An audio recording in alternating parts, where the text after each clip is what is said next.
기업 입장에서 AI 도입은 너무 합리적인 선택입니다. 직원을 줄이면 인건비가 내려가고 인건비가 내려가면 이익률이 올라가죠. 이익률이 올라가면 주가도 올라가서 주주들이 박수를 치고 CEO가 칭찬을 받아요. 단기적으로 이 논리는 완벽해요. 문제는 모든 기업이 동시에 이 합리적인 선택을 하면 어떻게 되느냐예요. 소비자이자 영식이 엄마는 아들 잘 둬서 좋겠어. 영식이가 작년부터 주식으로 엄청 돈 벌었다고 우리 민수가 말해주더라고.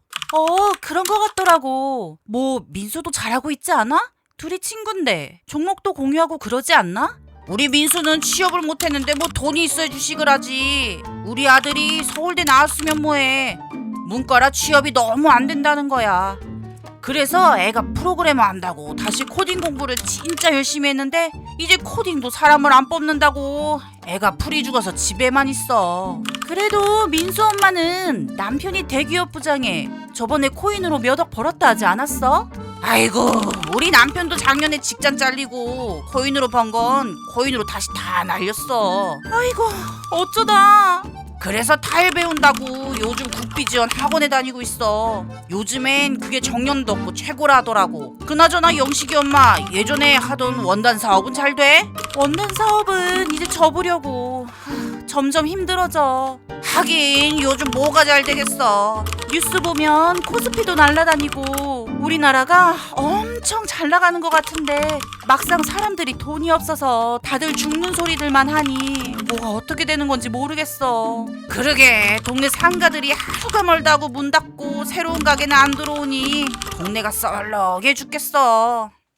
이 짧은 대화 속에 오늘 영상의 내용이 전부 들어있어요. 서울대 나온 아들이 취업이 안 되고 대기업 부장이 잘리고 코딩을 다시 배워도 소용이 없고 원단 사업은 힘들어지고 가게들은 무너져요. 이것들이 따로 노는 얘기처럼 보이시겠지만 사실은 하나의 흐름이에요. 거대한 물줄기 하나가 방향을 바꾸고 있는 거고 그 흐름이 이 대화 속의 모든 사람들의 삶을 동시에 건드리고 있는 거예요. 그럼 이 거대한 물줄기의 정체를 파악하러 고고고! AI가 일자리를 없앤다는 말은 요즘 너무 많이 들어서 이제 거의 전성기 뉴진스 노래처럼 들려요. 근데 체감상 어딘가 먼 나라 얘기 같고 내 얘기는 아닌 것 같고 나중에 생각해도 되는 것 같은 느낌이에요. 근데 잠깐만요. 먼 얘기가 아니고 2027년에 이미 확정된 것들만 말씀드릴게요. 국내 통신 3사와 시중은행 5곳에서 1차 AI 상담 전환이 완료돼요. 콜센터 상담원 업무의 65%가 사라지고 2033년엔 88%까지 올라가요. 살아남은 12%가 뭐냐면 감성이 뛰어나서 남는 게 아니에요. 고령 고객 응대나 법적 분쟁처럼 책임질 사람이 법적으로 반드시 필요한 케이스들에만 남는 거예요. AI가 틀렸을 때 회사가 뒤집어 쓸 수는 없으니까 사람이 남는 거지 사람이 잘해서 남는 게 아니에요. 같은 해 2027년에 연합뉴스와 주요 경제지의 스포츠 스코어 기사, 기업 실적 발표, 경기 지표 기사들의 85%를 AI가 자동으로 쓰기 시작해요. 카피라이터, 컨텐츠 마케터, SNS 운영 담당자들은 2030년까지 이 직군의 60%가 줄어들어요. 세무신고도 마찬가지예요. 연매출 50억 미만 중소기업을 겨냥한 AI 세무 소프트웨어가 이미 나와 있는데 2027년에 국세청 API 연동이 완성되면 사람이 개입할 구간 자체가 없어지거든요. 회계법인 신입 채용이 2030년까지 50% 줄어요. 이쯤 되면 이렇게 생각하시는 분들이 있을 거예요. 그건 단순 반복 업무니까 없어지는 거 아닌가요? 저는 좀 더 복잡한 일을 하고 있는데요. 그 생각이 맞을 것 같은데 실제 데이터로 보면 정반대예요. 잘 알려진 대로 AI가 가장 먼저 없애는 직종이 단순 반복 업무가 아니라 패턴 인식이 가능한 지식노동이에요. 쉽게 말하면 공부 많이 한 사람들이 하는 일이에요. 로펌 신입 변호사의 주된 업무가 계약서 검토, 판례 분석, 법률 리서치인데 2028년 기준으로 이 업무의 70%를 AI가 처리해요. 신입 채용이 2027년부터 2032년 사이에 40% 줄어들어요. 영상의학과 전공의 정원도 2030년까지 30% 축소돼요. CT, MRI 판독의 75%를 AI가 1차 수행하기 때문이에요. 대기업 인사, 총무, 회계, 법무보조 사무직 이 직군이 가장 먼저 가장 크게 줄어드는 자리예요. 그러면 새로운 일자리가 생기지 않냐고요? 생겨요. AI 감시관, 프롬프트 엔지니어, 로봇 유지보수 기사, AI 트레이너 이런 직업들이 생기긴 하는데 숫자로 보면 이야기가 완전히 달라요. 2027년부터 2035년 사이에 사라지는 일자리가 한국 기준으로 약 180만 개인데 새로 생기는 일자리는 60만에서 80만 개예요. 100만 개가 그냥 공백이에요. 그리고 새로 생기는 일자리들의 채용 연령의 중간값이 28세예요. AI 트레이너가 되려면 IT 친숙도에 도메인 전문 지식이 필요하고 로봇 유지보수 기사가 되려면 최소 18개월의 기술 훈련이 필요해요. 55세 이상이 재교육 훈련을 받고 실제로 취업하는 비율이 10%도 안 돼요. 새 일자리가 생기니까 괜찮다는 말은 쌀 살 돈이 없어서 굶는 사람한테 요즘 오마카세 식당이 많이 생겼잖아 라고 말하는 것과 비슷해요. 그리고 영식 이야기를 안 할 수가 없어요. 서울대를 나와서 코딩을 열심히 배웠는데 취업이 안 된다고 했죠. 많은 사람들이 이렇게 생각해요. AI 도구를 잘 쓰는 개발자는 오히려 수요가 늘어난다. 맞는 말 같은데 현실은 다른 방향으로 가고 있어요. AI 코딩 도구가 좋아질수록 프로그래밍을 모르는 기획자, 디자이너, 마케터가 직접 소프트웨어를 만들기 시작해요. 기획자랑 AI가 직접 만나 중간에 있던 프로그래머를 건너뛰는 거예요. 그러니까 2030년에 국내 IT 기업 신입 개발자 채용이 35% 줄고 2035년엔 10명이 하던 개발을 2명이 AI와 함께해요. 고급 시스템 엔지니어나 AI 모델 자체를 건드리는 연구자들은 살아남는데 그 아래 대부분의 응용 프로그래머들은 2030년대에 가장 충격받는 고학력 직군이 돼요. 서울대를 나와서 코딩까지 배웠는데 집에서 풀 죽어 있는 영식이. 이게 개인의 실패도 방향을 잘못 잡은 것도 아니고 그 방향이 이미 막혀버린 거예요. 이렇게 일자리가 없어지면 그 일자리를 가졌던 사람들이 소비를 멈추는 순간 그 충격이 시장 전체로 번져요. 그리고 그 번지는 방식이 생각보다 훨씬 구체적이고 잔인해요. 연봉 4천만 원에서 8천만 원 구간이 한국 소비시장의 허리예요. 이 집단이 국내 자동차 신차의 65%를 사고 국내 여행 패키지의 58%, 학원 수강의 72%, 중간 가격대 외식의 70%가 이 구간이 소비예요. 대한민국 내수시장이 굴러가는 건 사실상 이 사람들 덕분이에요. 근데 2030년대에 가장 많이 사라지는 일자리가 딱 이 연봉 구간이에요. 대기업 사무직, 중간관리자, 준전문직. 이 허리가 빠지면 어떻게 되는지 수치로 볼까요? 자동차 시장부터 보면 소나타, K5 구간 신차 판매 비중이 2024년에 38%에서 2035년 22%로 줄어요. 대신 경차와 고급차는 버텨요. 경차는 생계형 수요고 고급차는 AI 수혜계층의 수요이기 때문이죠. 현대 기아가 중간 라인업을 줄이고 전기차 프리미엄 라인과 초저가 라인 두 방향으로만 포트폴리오를 재편하기 시작하는 게 이미 보이고 있어요. 외식 시장은 더 명확해요. 1만원에서 2만원 구간 프랜차이즈가 2035년까지 매장수 기준 30% 감소해요. 맥도날드, 버거킹 같은 패스트푸드는 로봇 자동화로 살아남고 파인다이닝은 프리미엄 수요로 살아남아요. 치킨집, 분식집, 중식당 같은 중간 자리는 많이 사라질 거예요. 숙박 시장도 마찬가지로 에어비앤비 저가 숙소와 5성급 호텔은 살아남고 3, 4성급 비즈니스 호텔이 2035년까지 전국 기준 25% 공실률에 직면해요. 위아래는 남는데 중간이 사라지는 거예요. 경제학에서는 모래시계형 시장이라고 부르는 구조예요. 그 공백을 뭔가가 채우지 않냐고요? 채워지긴 하는데 채우는 규모가 빠진 규모에 훨씬 못 미쳐요. 세 가지가 그 자리를 나눠 채우는데 첫 번째가 디지털 소비 경험이에요. AI 게임, 가상현실 여행, AI 창작 도구 구독 등 지금 연간 1인당 50만 원 수준인 이 지출이 2035년엔 180만 원으로 늘어요. 3배 이상 커지는 거예요. 근데 외식, 여행, 자동차가 빠진 공백이 연간 1인당 300만 원 이상이에요. 디지털 소비는 그 절반도 채우지 못해요. 나머지는 그냥 소비되지 않는 거예요. 두 번째가 DIY 자급 소비예요. 요리, 인테리어, 텃밭 가꾸기 관련 소재 구매가 늘어요. 시간은 있고 돈은 없는 집단이 확대되면서 나타나는 패턴이에요. 다이소 매출이 2035년까지 계속 오르는 이유가 이거예요. 세 번째가 중고거래 폭발이에요. 당근마켓 거래액이 2030년에 현재의 3배를 넘어요. 새 제품이 아니라 중고 제품으로 소비 욕구를 해소하는 패턴이에요. 이건 제조업과 유통업한테는 매출로 잡히지 않는 거래예요. 시장 안에서 돈이 도는 것처럼 보이지만 기업 입장에서는 없는 돈이에요. 중산층 붕괴의 공백을 가장 잘 채우는 기업이 어딜 것 같으세요? 네이버? 쿠팡? 삼성? 아니에요. 다이소예요. 이게 예측이 아니라 이미 검증된 역사예요. 일본이 잃어버린 30년 동안 가장 성장한 소매업이 백엔쇼비예요. 소비가 줄어들고 중간 가격대가 무너지는 구조에서 살아남는 건 극저가예요. 지금 다이소 매장 수가 늘어나는 건 트렌드가 아니라 구조예요. 한국이 일본이 먼저 간 길을 지금 걸어가고 있는 거예요. 이 모래시계형 시장이 단순히 중간이 없어진다는 얘기로 끝나지 않아요. 중간 소비가 빠지면 그 소비를 받아서 먹고 사는 사람들이 동시에 무너져요. 치킨집, 분식집, 동네 미용실, 세탁소, 이 사람들의 이야기를 지금부터 해야 해요.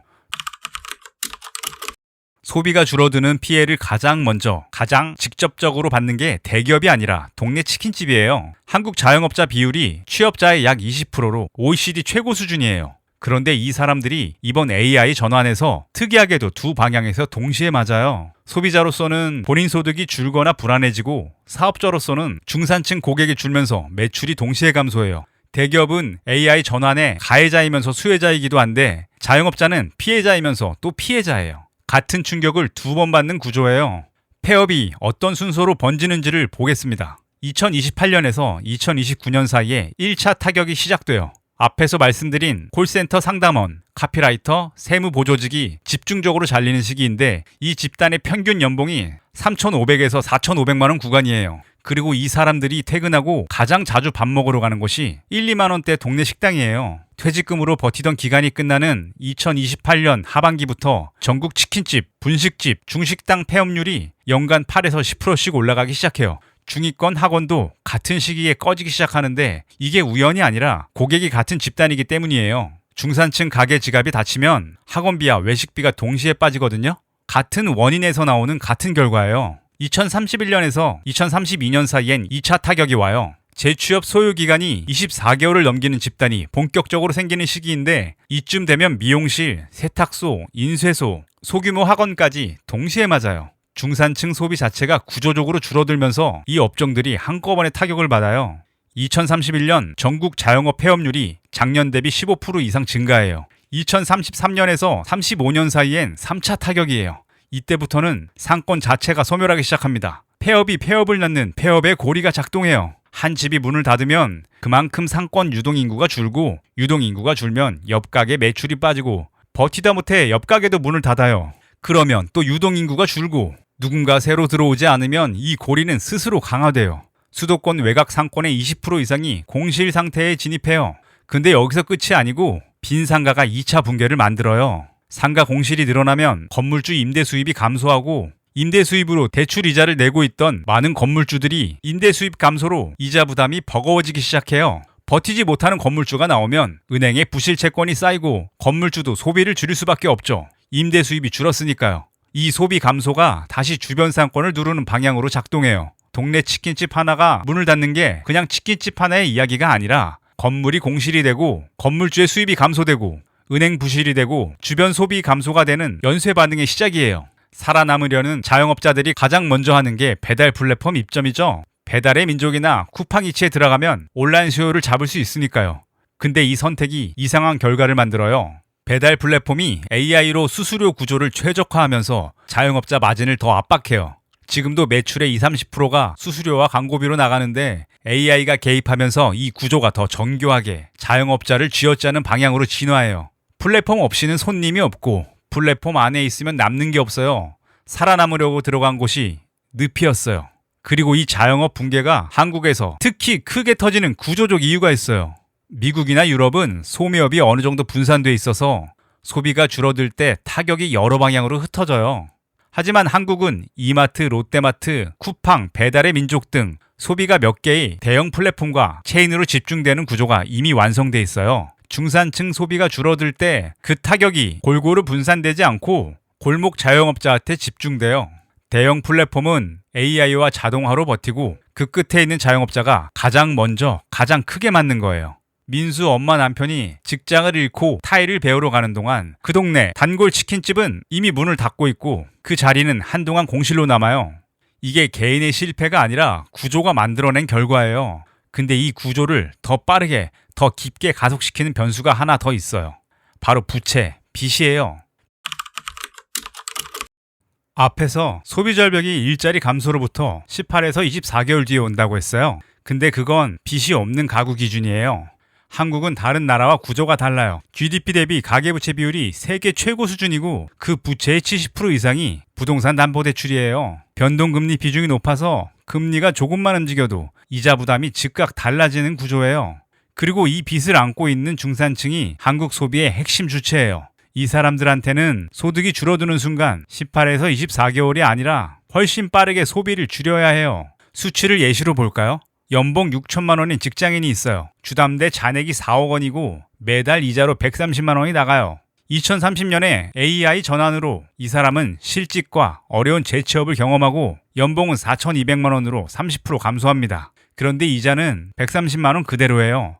원금 상환도 그대로고요. 계산을 해보면 세후 월소득이 420만 원에서 290만 원으로 줄었고 여기서 이자 130만 원을 빼면 160만 원이 남아요. 소득이 30% 줄었는데 실제로 쓸 수 있는 돈은 50% 이상 줄어든 거예요. 그래서 이 사람은 퇴직금으로 버티는 기간이 훨씬 짧아져요. 빚이 없는 가구는 퇴직금과 실업급여로 18에서 24개월을 버티는데 이 사람은 이자 부담 때문에 6에서 9개월 안에 소비를 줄이기 시작해요. 그리고 이게 순환 고리를 만들어요.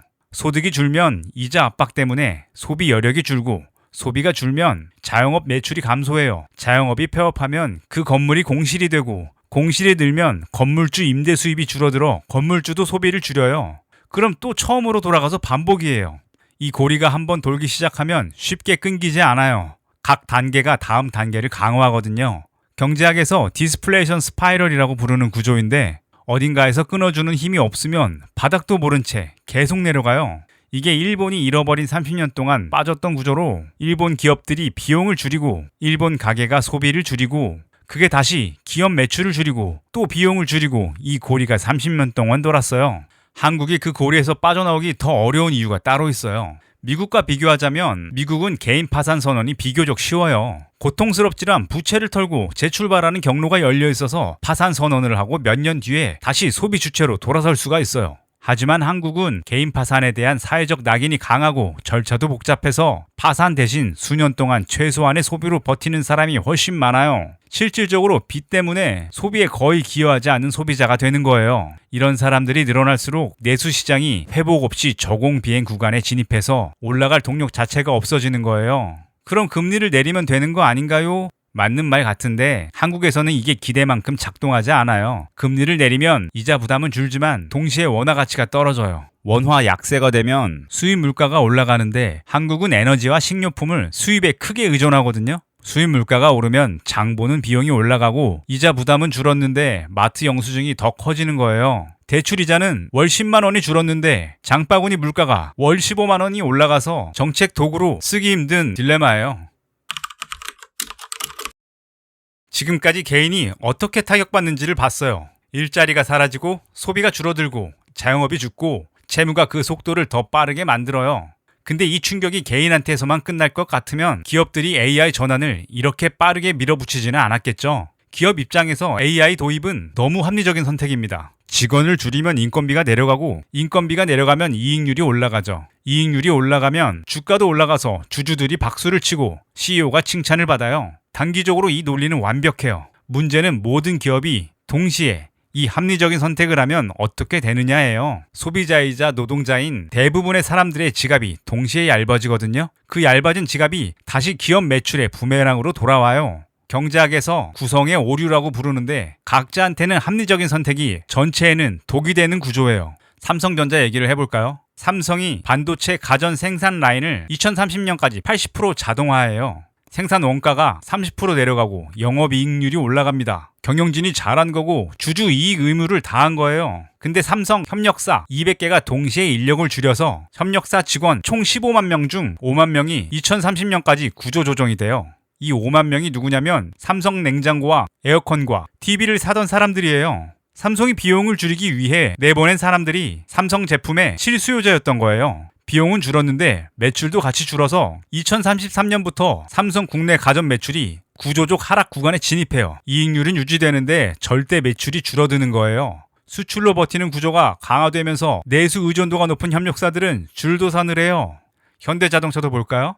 현대차가 울산 공장 자동화율을 2032년까지 70%로 올리자 울산 공장 직원 수가 15,000명에서 6,000명으로 줄어요. 비용이 줄어드니까 이익이 올라가서 좋은 일인데 울산이라는 도시 자체가 흔들려요. 직원이 9,000명으로 줄었으니까 울산 상권 매출이 2033년 기준으로 2024년 대비 22% 감소하고 울산에 있는 편의점, 식당, 미용실이 같이 힘들어져요. 그리고 현대차 내수에서 현대차를 사던 중산층 직원들이 사라져요. 2033년에 현대 기아 중간 라인업 국내 판매가 피크 대비 20% 줄어드는데 내수 구매력 감소가 결정적으로 기여해요. 현대차가 내보낸 사람들이 현대차의 고객이었던 거예요. 이 충격이 기업 수익에 역풍으로 돌아오는 시점이 3단계로 나뉘어요. 2027년에서 30년 사이가 1단계로 기업 이익이 올라가는 시기예요. 비용 절감 효과가 매출 감소보다 크거든요. AI 도입 기업들의 영업이익률이 사상 최고를 기록해요. 이때 모든 언론이 AI 도입 성공 사례를 쏟아내고 경영진과 주주들은 환호합니다.